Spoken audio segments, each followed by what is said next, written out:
Coucou tout le monde, j'espère que vous allez bien. Allez, aujourd'hui on se retrouve pour une autre version de l'EcoPrint. Donc l'EcoPrint, voilà, je vous rappelle que c'est faire une impression végétale sur un support. Alors moi, la première que je vous ai montrée, c'était sur du papier. Donc celle qui me reste là, c'est une où j'avais gardé exprès une tige creuse gorgée d'eau pour vous montrer que il ne fallait pas la garder parce que sinon ça fait chouplatch. Mais bon, ça on peut découper, on peut en faire des étiquettes, hein. Rien n'est perdu. Ça, c'est toujours cette plante, cette feuille magnifique que j'ai encore retrouvée, hein. J'en ai encore là, je sais pas où elle est, là, ici, là, celle-là. Ne me demandez pas le nom, je ne sais toujours pas. Eh bien, aujourd'hui, nous allons refaire la même chose, mais sur du tissu, tout simplement. Donc, c'est exactement le même procédé. On prend du tissu, ces plaques de découpe, on met des fleurs, on met des feuilles, on passe tout dedans et on voit le résultat. Alors, allons-y. Quoi prendre comme tissu? Pas trop épais, mais si vous avez la toga, vous pouvez régler comme vous voulez la hauteur. Donc, vous pouvez prendre du gros coton, ça passera sans problème, j'ai envie de vous dire. Sinon, vous pouvez prendre tout simplement des vieilles têtes d'oreiller, des vieux draps. On en trouve partout, dans les placards de nos grands-mères, dans les vides-greniers, Emmaüs, enfin bref, on en trouve partout, même chez vous. Je suis sûre que vous avez au fin fond de vos placards des tissus que vous ne vous servez pas, que vous ne vous resservirez jamais. Eh bien, c'est le moment de les sortir, du moins de les mettre de côté en attendant que les petites fleurs arrivent. Donc du tissu, là c'est une taie de traversin, coton très fin, ma plaque à découper. Comme j'ai très peu de fleurs, je pense que je ne vais faire qu'un seul passage. Donc on va essayer qu'il y ait quand même un résultat parce que j'ai bien l'intention de faire une création avec. Alors j'ai effectivement d'autres tissus que je pourrais me servir, mais autant vous montrer jusqu'au bout ce que je peux faire avec que je vous montre. C'est quand même beaucoup plus sympa. Donc toujours pareil, hein. Là, on enlève les pétales, on va chercher un peu, on ne garde pas tout, sinon ça fait le gros splash que je vous ai montré tout à l'heure. C'est pas joli, il y a trop de liquide et c'est pas beau du tout. Ensuite, qu'est-ce que j'ai? J'ai ces petites fleurs là, donc ça c'est pareil, je vais en enlever de la verdure parce que à mes souvenirs, ça fait pas beau. Mes fleurs, mes feuilles de lierre, ça je sais que c'est, ça marche à tous les coups. Là, j'ai des pétales d'œillet que j'ai eu dans mon bouquet de fête des mamies. On va voir ce que ça donne.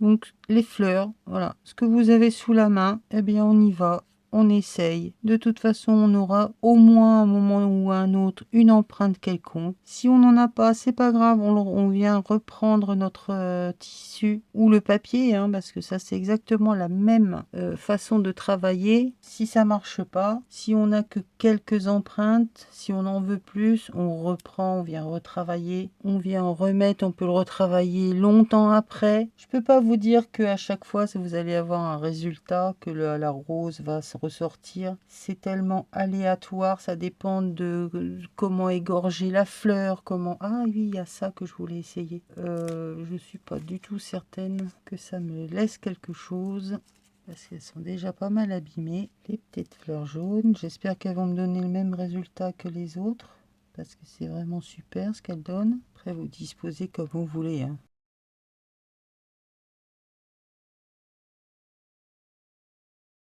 Allez, je ferme. Donc le sandwich, toujours pareil, il est trop grand, on le passe en 2 fois. Ah, mince, on va raccourcir un peu tout ce monde-là. Voilà. Allez, je passe dans la machine et je reviens. Allez, juste par curiosité, je vous montre le premier passage dans ma machine de découpe. Première pression. Voilà déjà ce que ça donne. Donc là, j'enlève ma première plaque et je fais glisser pour que ça prenne la suite.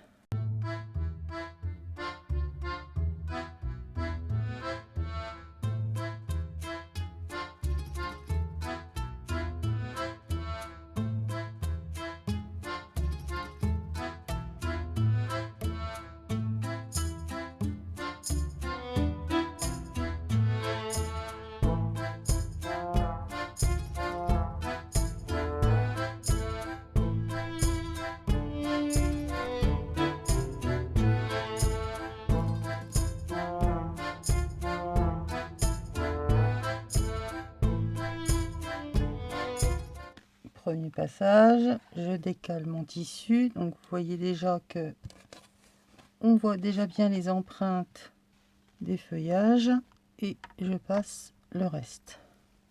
D'un côté, voilà ce que l'on a. Ça apporte un petit peu de couleur. Et ici, on va enlever les branchages. Bon, je ne sais pas ce qu'il a, mon lierre. Il a décidé qu'il ne voulait pas. À mon avis, comme il a trop plu, ils sont trop gorgés d'eau. Le pissenlit, il n'a pas fait grand-chose. Donc voilà ce que l'on obtient avec... Vous voyez, on l'a travaillé en 2 fois.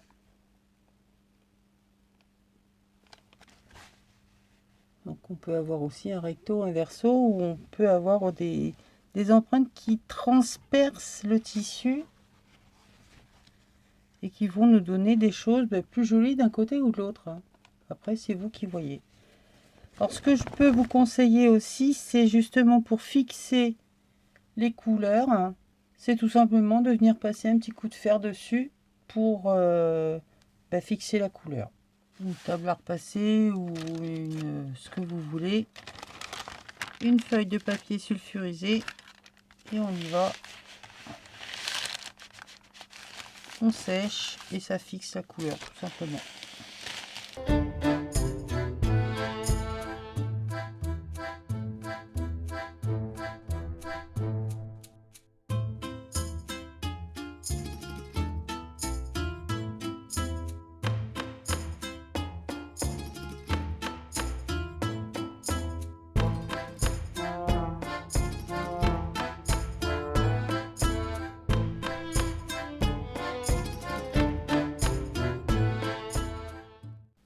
Donc voilà ce qu'on a réussi à faire aujourd'hui. Donc là, travailler en 2 fois.